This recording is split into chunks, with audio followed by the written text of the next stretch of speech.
Republican Congressman Ted Yoho of Florida. Congressman Yoho, we appreciate you taking the time. Thanks for having me on, Jim. First, Congressman, your reaction to the news. Do you support the actions taken today by the Obama administration in retaliation for Russian cyber attacks? You know, I don't want to defend Russia if they had a hand in this, but I don't support these in the way President Obama is going about this. If Russia is, in fact, if we can prove without a shadow of a doubt that they were involved in this, messing or interfering with our democratic process, then yes, they need to be held accountable. But for President Obama to move unilaterally right 20 days before he's out of office without consulting President-elect Trump, I think this is a misstep in foreign policy, but yet it shows the hand that President Obama's had all along. He's had misstep in foreign policies since the beginning. And I just heard you talking about the Syrian ceasefire that Russia brokered, and I think this is a great thing for the Syrian people.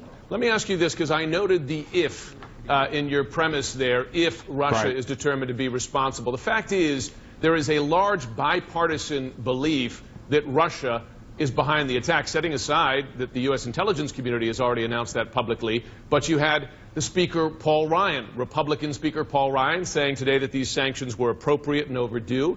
You had Senator Lindsey Graham and John McCain on this program earlier in the week welcoming steps against Russia. In fact, Senator Graham telling me that 99 senators, he said, that Russia is behind the election hacks. We have Senator Mitch McConnell just a short time ago welcoming sanctions against Russia. I want to ask you this because Donald Trump continued again last night to say he doubts that assessment.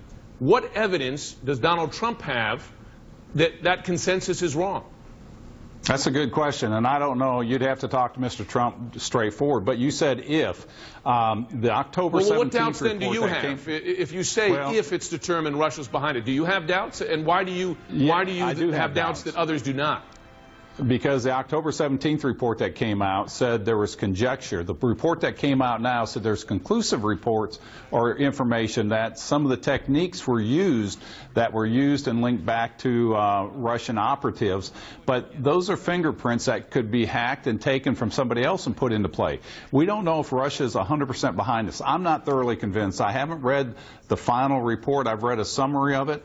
And until we know that, for this president to move, there's going to be unintended consequences that the next president is going to have to deal with. And then if you look at how did they hack into it. You said the October statement said conjecture. In fact, it did not. The early October statement from the DHS and the intelligence community said with confidence they determined Russia was behind it. And since then, they've now taken these steps. But in addition to that, keep in mind the track record on identifying authorship of cyber attacks of the U.S. intel community has been pretty good in recent years. They were able to finger cyber hackers in China that have been hacking the U.S., including by name, and pursuing charges against them. In North Korea, they were able to establish fingerprints on the attack on Sony. Why so much doubt? I just want to ask you, because you're expressing the same doubt. I'm not asking you to speak for Donald Trump. Why so much doubt when you have multiple intelligence agencies, multiple Republican lawmakers saying they have confidence this was an attack on the U.S. by Russia?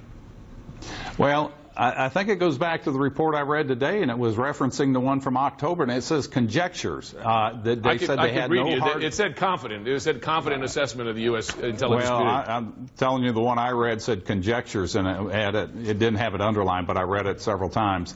I guess if you look at some of our intelligence reports from the Bush era, you know, about weapons of mass destruction, all these weapons that are moving around, you know, we found out that not to be true. And there's going to be consequences to the actions that this president is setting up. I think if Russia has done this, and if it's conclusive, 100% conclusive, I think there should be some form of, I don't want to say retribution, but some form of action. But caution. I want to, use extreme caution here, because we could look at what President Obama did with Prime Minister Netanyahu when he was funding money through the State Department, $350,000 to voice one that interfered with a state's election. So if we're going to accuse another state of doing the very same thing that President Obama did, we need to be very careful on what we're doing. And this is something that should be in our foreign policy. Are you equating that's an odd point to make for an American, because in effect it seems you're making a point that Vladimir Putin, frankly, has made. You seem to be equating U.S. Political action abroad with a Russian interference in the U.S. presidential election? Are you putting those on equal footing? Are you saying that the U.S. No, not at all. is just as bad as Russia, in effect?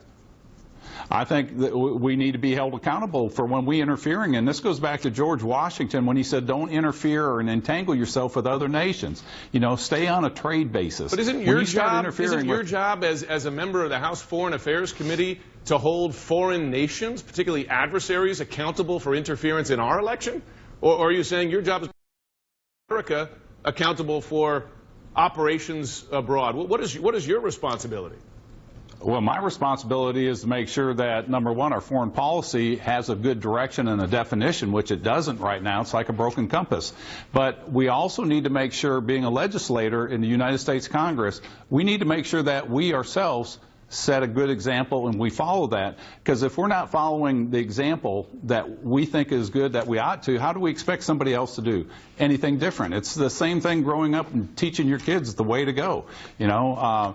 And I think, you know, the examples we've seen of this president interfering with other countries in their politics, it comes back and it's going to bite us. And I think we have to have very strong policies, very clear, very succinct and direct of what we're going to do and what we're not going to do. The other thing is we don't have a cybersecurity policy, which I find is unconscionable, of what constitutes an attack or an act of war. We don't have a policy that describes that, and we don't have a policy that says what we're going to do if that does happen.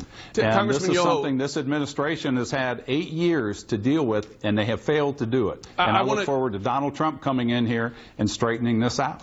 Congressman Yoho, just because you referenced the intelligence community statement from October, I have it here, and we'll put it up on the screen because I'm going to read the very first sentence of that statement, and it is the following. The U.S. intelligence community is confident that the Russian government directed the recent compromises of emails from U.S. persons and institutions, including from U.S. political organizations. That's the first line of the assessment from more than 2 months ago. Since then, I'm sure they've been doing a lot of digging since then. Why? I suppose I'm not the only one, because I've spoken with like I said, I spoke with two of your Republican colleagues from the Senate earlier this week who were traveling in Eastern Europe. I'm not the only one who's confused by the continued reluctance to accept that assessment.